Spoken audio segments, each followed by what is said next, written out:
or no? same shit Checkmate. over and over. But do your taxes go to You're ICE? Yes or fucking no? predictable, asshole. All right, but do your taxes go to ICE? Yes or no? You understand? You're predictable. Do your taxes go to ICE? Yes or no? Checkmate. Checkmate. Your taxes are being used to deport Jamaicans back to Jamaica. You're a coon ass nigga. You abandoned Jamaica. You a sellout. Peace, family. Raccoon. Raccoon out. Well, you better come back and hold on your show, you know. Jump on, brethren. The raccoons run.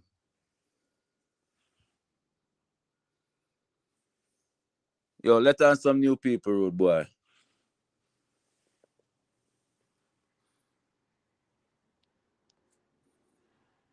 Bumbleclad.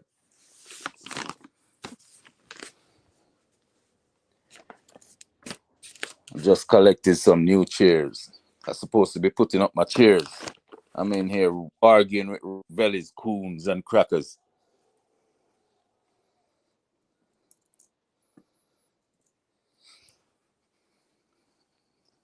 Yo, so what go jump on?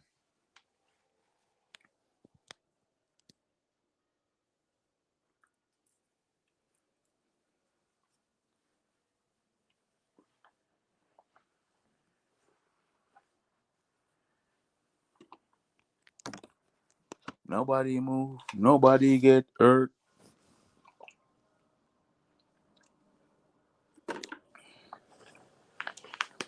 Velly, let on some more people.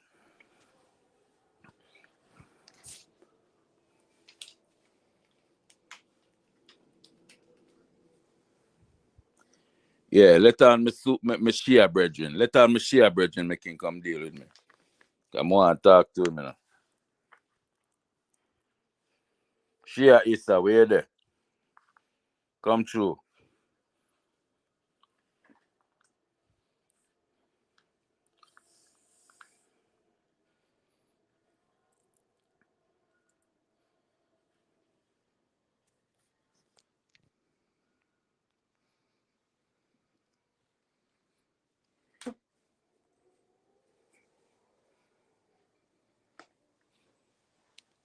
Yo, Velly, if you not come on, I'm going to play some blood clan music in a brethren.